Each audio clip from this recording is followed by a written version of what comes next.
Hello, beautiful people, and welcome to a little bonus episode of Beyond the Veil, a podcast on psychic protection, spiritual hygiene, and navigating the ebbs and flows of the healing journey as you learn to master both your sovereign and shadow selves. My name is Lauren on Earth, your host, and this is just a little bonus episode. I've been doing a couple of galactic astrology reports, and I just love doing them so much, and I wanted to share one with you that I just found to be so fascinating that I thought maybe some people would enjoy. And so you kind of get an idea of what these reports are because I love doing them and I want to keep doing more. So I just thought I'd share because it's cool. So this is a client who I don't know personally, who actually she said she reached out to me by looking through all of the practitioners on the Starseed Astrology page and like chose me. And I just thought that was so special. And I'm here deciding to, out of all the reports that I've done, and it's not that this one's more special than the others because they're all, every single report that I do, I am in awe and just like jaw dropped at the information that comes through and how it comes through. And they're all beautiful. It's just like, I've done 3 in a row and they were all amazing. This is just like the last one that I've done that I was like, okay, this is the one that I'm going to share. But it like reinvigorated the 3 of them that I just did this past month, like really reinvigorated my love for these stories. So here we go.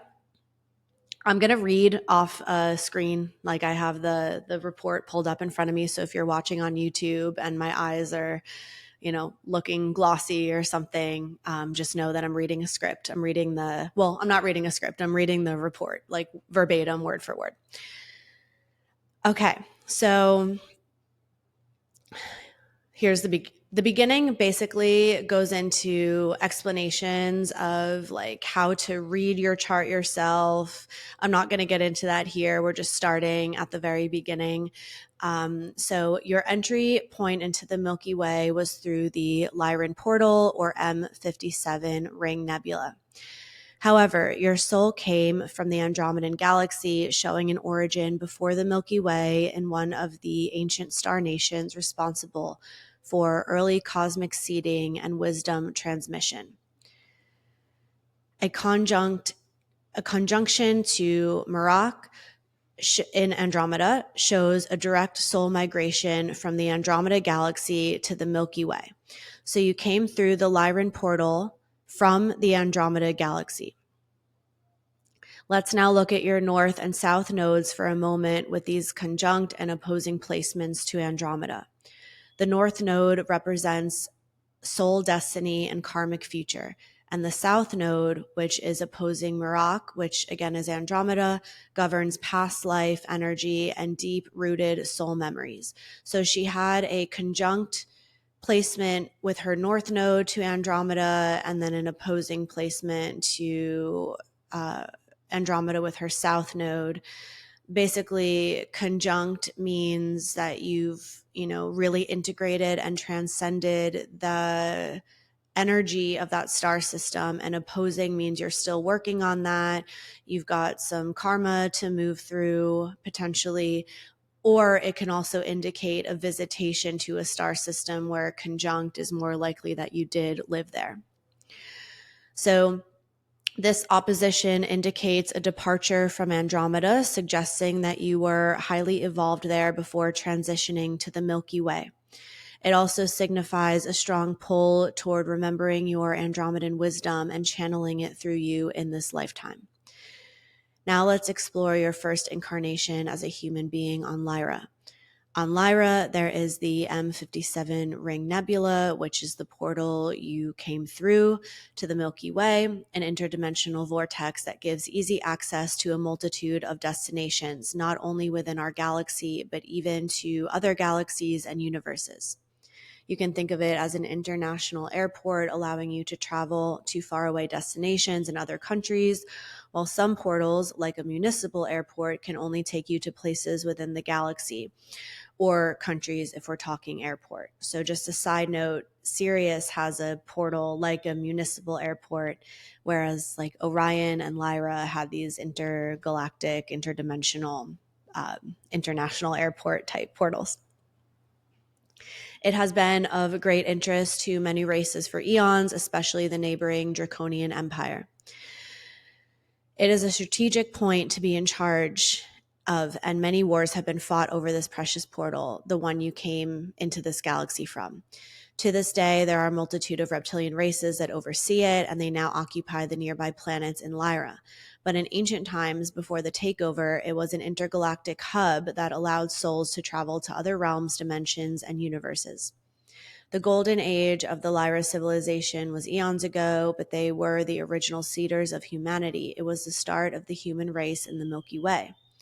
Although many of the planets in this star system no longer exist and it is in the quote-unquote past, many of these lessons that Lyrans experience are still being learned on Earth now. They polarized themselves and separated themselves based on appearance and belief system. You had the Lyrans, the masculine embodiment of source light with light hair, skin, and features, and then the Vegans, the feminine archetype with darker features. The Lyran archetype represents an expression of pioneering spirit, focused outwards, curiosity to learn, eagerness to create and build new worlds. The Vegans were more interested in internal exploration.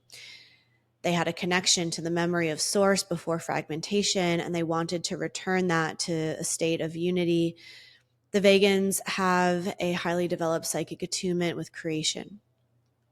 Between these two groups, the first conflict of polarity began, and there were many issues and even wars between them. To add to the mix, there was a highly intelligent Draconian civilization that lived next door to Lyra. Their space travel and war technology were advanced way before the Lyrans developed theirs. And remember, they had eyes on the M57 ring nebula. So the wars between them were inevitable. To this day, many say it was the worst war to happen in our galaxy, as over 50 million Lyrans were killed and hundreds of thousands were displaced, became refugees, living on ships as large as continents, looking for new homes in other star systems. It was a very stressful and traumatic time. This ancient trauma holds such a deep spectrum of emotions and runs quite deep. Many people on Earth are still going through healing layers of it, as they have echoes of that story playing out from many other lives in other star systems, including Earth. With that said, bringing it back to you and your chart, the presence of Vega and Shiliak show that you worked in sound healing, frequency modulation, and the crystalline grid technology. All key Lyran specialties. You were deeply ingrained into Lyran society before the fall. This places you in the golden era of Lyra's expansion, right before the conflict with the Draco reptilian forces that led to mass exodus. You had many lifetimes here, but were a master of frequency and sound technology and worked within the Vega Shiliak network, one of Lyra's most advanced hubs for harmonic resonance, light healing, and planetary grid work. You focused on engineering these planetary energy fields and helped create sound-based healing temples that used light code and crystalline vibrations to heal and balance civilizations. You had a gift for communication, not necessarily through speech, but through telepathy, energy transmission, and sound-based language. There were many races to exist on Lyra, not just the humanoid being. They were humanoid, but also a bit more feline or avian in their original lineage. You are a Lyran vegan hybrid with tall, elegant, and humanoid features. You had a glowy energy field, elongated eyes, and a golden tan with a blue aura. You also had subtle feline features and are wearing a flowing robe made of this frequency responsive material that changed colors based on vibrational states. On another lifetime on Lyra, you studied and mastered advanced energetic technologies, particularly in the Vega system, which was the more feminine embodiment of the star system. You worked with light-coded sound waves to heal, balance DNA, and modify and alchemize personal and planetary grids. You also had involvement in building Lyran cities using crystalline harmonics and advanced sound technologies. You learned to create holographic light patterns for planetary restoration and work to really advance your telepathic communication skills at this time. You also had a role in helping souls navigate their way through cosmic portals. In the beginning, you operated with mostly full remembrance. There was no distortion, no separation from source, but as time went on, the heaviness was felt. A peaceful and thriving civilization was suddenly torn apart by invasion, destruction, and fragmentation. For you, the fall was not just physical, but deeply existential. As someone who held memory codes of harmony, the sudden eruption of polarity consciousness, light versus dark, control versus freedom, was a shock to your energetic system. This initiated a deep rupture in your soul field, a split between your cosmic remembrance and the harsh reality of spiritual warfare. You witnessed the burning of crystalline cities, the implosion of planetary fields, the trauma of losing entire soul families. The memory of watching beings choose separation, distortion, and dominion over unity left a lasting imprint. You did not flee immediately. You stayed as long as you could, trying to protect records, stabilize the grid, and assist in evacuations. But eventually you had to leave Lyra. After the Lyran Wars, you eventually went to Mintaka within the Orion system, but before becoming involved in the Orion Wars. You have some Orion Nebula placements in the outer planets that I want to mention because this indicates a connection to the angelic realms, the angelic consciousness that has walked through fire, the kind that has entered the densest frequencies of control and chosen to stay awake, the kind that has served as a stabilizer and a beacon of divine will in places that seem nearly void of light. This highlights your angelic warrior coding as you hold the angelic template, but has also had to evolve through conflict, discernment, and deep transformation. It highlights your mission around restoring divine order, especially in systems where artificial intelligence, manipulation, or hierarchies have distorted truth. It also shows your capacity to serve as a medium of polarity, helping others reclaim wholeness without bypassing pain or complexity. These planetary alignments suggest you carry codes of the Orion angelic lineage, who serve as frequency anchors in realms of collapse, helping to reseed light codes, reestablish divine architecture, and assist souls in reclaiming sovereignty after systems of mind control, soul fragmentation, or spiritual inversion. But first, I do see a lifetime in Pegasus, a celestial realm known for its pure vibrational frequencies, cosmic navigation, and star mapping. So this was after Lyra.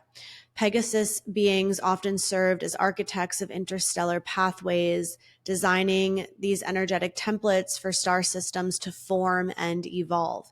In this lifetime, you are a navigator of these cosmic currents, helping to construct Stargate networks and interdimensional travel routes that were used by higher dimensional civilizations after the Lyran Wars and the devastation of many of these routes and portals. Pegasus was a hub of higher order psychics, sacred geometry, and vibrational technology, which means to do this, you worked with harmonic frequencies and cosmic blueprinting. The Uranus opposition to Markab shows that this was a powerful, transformative, yet potentially detached existence where the soul worked more as an observer and creator rather than a direct participant in the physical incarnations. You needed a break, so this phase represented a pure, higher dimensional existence before descending back into the denser reality of war, conflict, and duality. The next major ancient incarnation took place on Hadar in the Centauri system. This region of space was home to some of the most advanced galactic civilizations who acted as guardians of evolutionary process and cosmic law. Hadar is associated with a once beautiful, benevolent civilization that existed with a strong emotional connection, empathy, and romantic love. Unfortunately, it became enslaved, infiltrated, and genetically manipulated by service to self forces, aka the reptilians. The Hadarian trauma is one of the most potent examples of emotional enslavement, where the natural ability to feel and love was used against them as a weapon of control.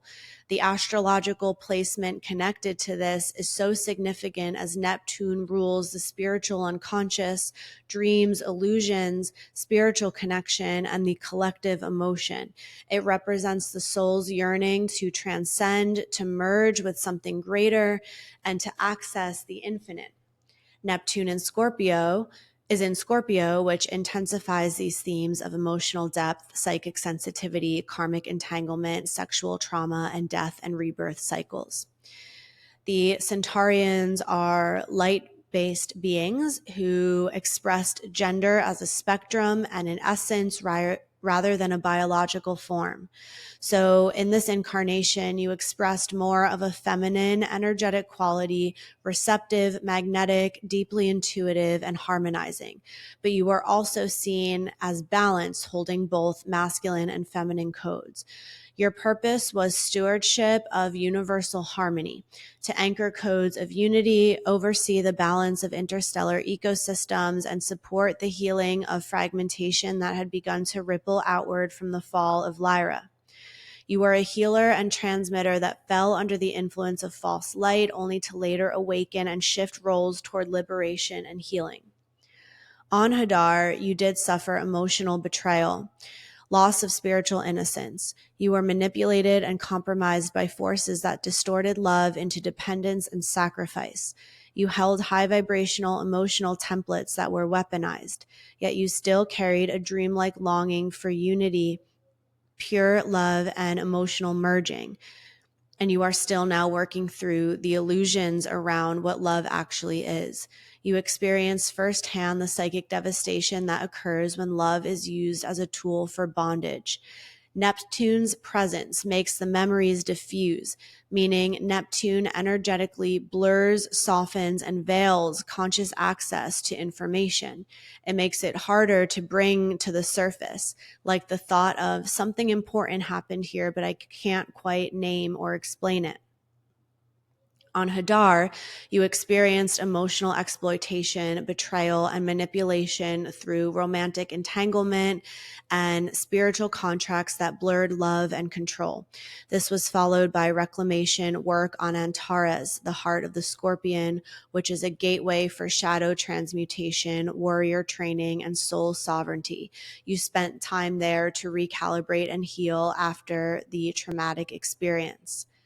From there, I see you on Perseus. This constellation is associated with warrior energy, protection, and the preservation of sacred knowledge through battle. In this lifetime, you stepped into the role of a galactic warrior or defender. Unlike the earlier Pegasus and Centaurus lifetimes, which were about creation and guidance, this incarnation involved direct action, fighting for cosmic justice, protecting sacred sites, and defending knowledge from being corrupted. The Neptune opposition to Capulus shows that shows that while this was an active warrior lifetime, there was also a deep spiritual understanding of the battle between light and dark. So you were a spiritual warrior engaging in energetic warfare and protecting higher consciousness from being hijacked. This period represents a transition from guidance and leadership into a more active role in cosmic struggles. Now let's go back to Orion, because you did experience the Orion Wars, particularly with involvement in both feminine healing and defensive strategic roles. The Orion system is one of the most traumatized and war-torn regions in galactic history. It became the focal point for long-standing conflict between service to self and service to other consciousness groups. The Orion Wars, which lasted for millions of years across timelines and dimensions, involves the manipulation of DNA, spiritual enslavement, psychic domination, and artificial intelligence infiltration. You had several lifetimes during these wars. The first one coming through is on Rigel, where you were involved in intellectual, diplomatic, and strategic roles where you once used words, codes, and telepathic command as a means of either defense or control, possibly working within politics or military. And I just want to point out, noticing how they highlighted you really worked on your telepathic communication in this star system and this star system, and now you are using that skill in a very high stress environment, right? Where she was working with the telepathic command, but so much time spent really developing this skill. It's really fascinating. However, the square shows there was a distortion, a fall, or moral conflict where you are part of a compromised communication network, propaganda, control systems, and had the truth silenced or twisted, experiencing betrayal through information exchange. You are a high-ranking Orion diplomatic messenger who is now healing from the misuse of language and divine speech. You carry the spiritual DNA of the Orion priestess healer lineage. Didn't even know that was a thing. That's why I love doing these reports, because this is really how you learn, the truth of the cosmos by each individual person's experience. So the sextile shows that this energy is accessible and supportive in this lifetime, especially through embodiment, intuitive service, and divine feminine reclamation. In another lifetime, you are a feminine being, slightly androgynous, with a more fluid form, wearing this light body armor coated with violet gold healing matrices. You worked in temple-like spaces or emotional healing centers during the Orion Wars, and because of that, you were psychically targeted and emotionally manipulated due to the use of your spiritual gifts. Your mission was to act as a bridge between the feminine mystic and the masculine warrior. The intuitive priestess, who was once silenced or exploited, now wants to return to her embodied voice and sacred presence. And speaking of bridge, these placements also indicate a bridge between Earth, Andromeda, and Orion, and you, anchoring in light and weaving light code between these systems. So you have returned to Orion after ascending to other systems like Andromeda and Sirius, assisting in grid repair and memory recovery. Also, after the wars, you expanded on your role as a shadow worker, spiritual warrior, and polarity weaver. You then incarnated to Fomalhaut, where you served as a keeper of divine dream codes. You were a dream seeder, a frequency holder, and also an outcast mystic. You were a keeper of etheric transmissions and transcendence through beauty. In this lifetime, you are navigating the heartbreak of seeing what others cannot and the pain of being misunderstood or exiled from mystical truths. You were a female in etheric state with radiant eyes and long, flowy, watery robes. You focused on planting galactic codes through voice, sound, and sacred art as a transmitter of forgotten timelines. Your most recent lifetime was on Cassiopeia. This star system represents regality, divine feminine sovereignty, sacred beauty, and higher intelligence. It holds star systems and frequencies that are crystalline in nature, which is a big part of why you were there. You learned to reclaim divine pride and your voice after soul fragmentation. You learned to restore inner nobility without ego. You held a tall, elegant feminine form with crystalline skin, eyes like blue fire, and long, fluid movements. You held queen codes, as well as the frequency of inner truth and feminine authority. You were a healer, teacher, mentor, priestess, and grid architect. Okay, that's that lifetime. I know I'm going kind of fast, but this is long. This is like a 15 plus page report. We're almost done though. Okay, so you are also a Lemurian Syrian grid worker, anchoring remembrance in Earth's field. This means you hold the ancient memory codes from Earth's earliest civilizations, and your placements also indicate that you are part of Syrian councils that seeded knowledge and energetic infrastructure into Earth's field. But your service is not limited to Sirius. The soul memory of Lemuria is also encoded within you. This is reflected in your chart through multiple trines and sextiles to high frequency stars, mostly Pleiadian and Lyran systems closely tied to Lemurian consciousness. You carry the soft, heart-based wisdom of pre-patriarchal Earth, a time where humans lived in harmony with the cosmos, attuned to the oceans, the stars, and the language of Earth itself. As a Lemurian Syrian bridge, you are uniquely equipped to hold both the fluid, emotional intelligence of Lemuria and the technical, crystalline intelligence of Sirius. This fusion allows you to work not only as a healer or intuitive, but also as a galactic engineer, anchoring multidimensional frequencies into physical form. Your role in this moment in time is to continue anchoring remembrance into Earth's field, remembrance of our divine origin, of unity consciousness, and of the Earth's own sacred intelligence. Through your presence, voice, and field, you reactivate dormant codes in the collective and in the land itself. You are not here to escape Earth, but to bring the stars into her soil, to restore her original resonance and awaken humanity's forgotten connection to the cosmic whole. End scene. Wow. So yeah, like our mission, our sole purpose is so beyond like what we think. Like, and I hope this kind of puts into perspective a little bit like what our higher soul mission is. And even if we're not fully attuned to all these different right connections that she has and these codes that she carries, it happens naturally and happens organically by us just doing the inner work and healing and really allowing these dormant codes to come online. And we don't even know like the power that we hold within these codes. I mean, the dark forces know. That's why they're trying to stop it.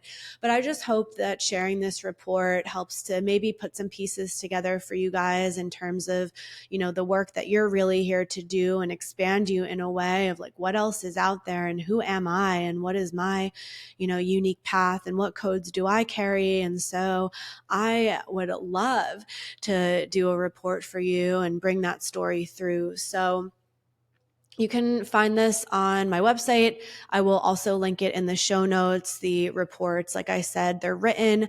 They take about a month. It depends on the queue, how many written readings I have, but I've been a lot faster with them. I've been doing this for almost 2.5 years now. At first, they took me a really, really, really, really long time, like many hours. I'd say now it's about 3-4 hours per report, but it used to be so much more. And I move through it a lot faster now because I've learned things and, you know, I have lots of notes, not lots and lots of notes that I've taken over these many reports that I've done. So yeah, really cool stuff. I hope you guys enjoyed this and I hope you guys enjoyed this bonus episode, and I'll see you in 2 weeks for the next one. Bye.